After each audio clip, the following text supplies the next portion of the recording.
This is our first one of these, sponsored by Snohomish County Apartment Operators Association, so we want to thank you for participating.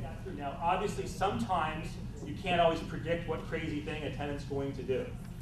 We at SCAOA highly recommend that you develop your own resident acceptance policy. And if you don't have one, that's okay. Come to us, call us, email us, or look on the internet, look on our website, because we do have a sample. Make sure that you let the applicants know that you're going to do a background check. Such as in your advertisement, you may want to let them know that background check required, or a credit report run. There's different ways that you can let them know. Make sure that you charge for that background check. Now, some people have a hard time with this, especially landlords. Hey, if they can't afford the background check, what makes you think that they can afford the rent? They stole the good refrigerator and, you know, found one at the dump and put it there. How are you going to prove it's not the original refrigerator? So my orientation is very thorough, very detailed. She was able to get it leased in about 2.5 weeks to a good tenant, and at $200 more per month than she was getting for the space next door. So there are a lot of good quality tenants out there. Their rents have continued to improve. On an aside, I'm also the Vice President of the Snohomish County Apartment Operators Association. And apparently, as of a few minutes ago, the President-elect of the WAA, the statewide organization. I'll let you know whether... You need to know that your association is very active and very well respected, and their input is always good. They represent you very, very well. And what we're facing now, this last session, they balanced the budget, so there was no deficit. Took a lot of cuts, but they did it. No revenue, no taxes, no repeal of tax exemption, which is good. That was July 1st, where the new budget started. Okay. Well, between July 1st and September 15th, they all of a sudden got a $1.4 billion deficit, new one. Beyond what they just took care of, they've got now a 1.4. The next revenue report comes out on September 17th, and that's anticipated to go from 1.4 to 2 billion. So they're really in trouble. Renters, you're 2/3 of the time, the decision of where to rent is made by a female. Okay? No, that's how it should be. No, think about that. That hasn't changed in a long time.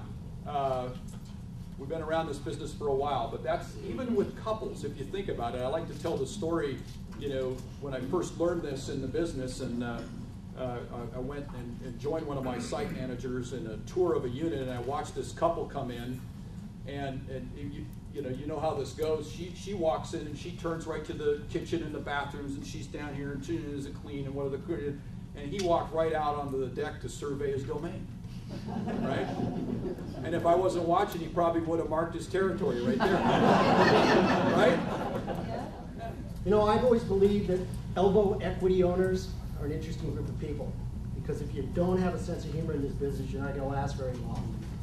And there's an analogy I've always liked to use about owners of investment real estate, is for whatever reason, two guys decide that they absolutely have to go out and hunt grizzly bears. So they go and they spend thousands upon thousands of dollars at the outfitters for the best equipment, the best gear, fly up to Alaska, take a full plane out to the middle of nowhere. Here are two guys, for whatever reason, deciding that they have to hunt for grizzly bear. But you know, the dynamics change in that environment. Different things happen. Suddenly a giant grizzly bear rears up behind these two guys and is ready to eat them. And these two guys take off running for their lives. And one of the guys starts to take all this gear off and throw it by the side. The other guy looks at him and says, "Why are you wasting all that money? Because you're never going to outrun that bear." He says, "I don't have to outrun the bear. I just have to outrun you." No? Okay. In the days of the internet, you can get junk from anywhere. I've seen people in trying to enforce Arizona law in Washington courts and New York law. You know, they pull it up off the internet and they think it's all good, and it's not. What I find is that in the business of real estate, there's really three phases. There's the phase where you're first acquiring a couple properties and you're learning your way along. When I was in my mid-20s, I bought 3 rental houses down in Tacoma, a little bit off the hilltop, if anyone knows that area. But I seriously thought I was cornering the market because I got a lot for a little bit, only to realize how important quality was. I had roots in my sewer lines, I had rats in my attics, it was on a block, it was wiring that was back to the turn of the century, and we're not even talking about the tenants.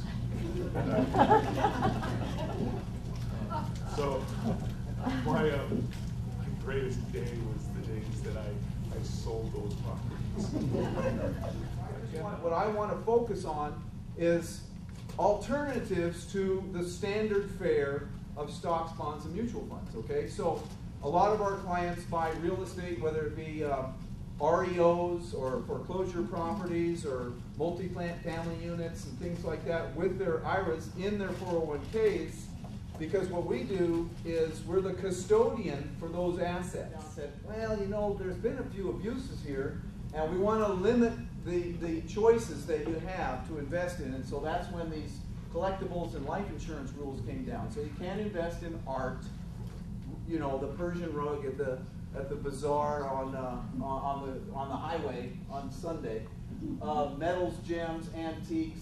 Aunt Louise's stamp collection is off the table. Alcoholic beverages, and I'm not sure why that is. I'm sure they're wonderful investments, but they're afraid that you may have a weak moment, wander down to the wine cellar, pop the $59 Perrier, which was a great investment, and then suck down your retirement funds and end up on this. Yeah, he was always proud of the fact that I'd gone to law school and he could call me whenever he wanted with a landlord-tenant trouble. And so he called me up one day. He said, "Chris, there's this crazy tenant in the building on Mercer Island, and he's parked in front of the dumpster, and the garbage people can't pick up the garbage, and there's garbage all over the place, and there's going to be a return trip charge to come pick up the dumpster, and you got to evict the guy."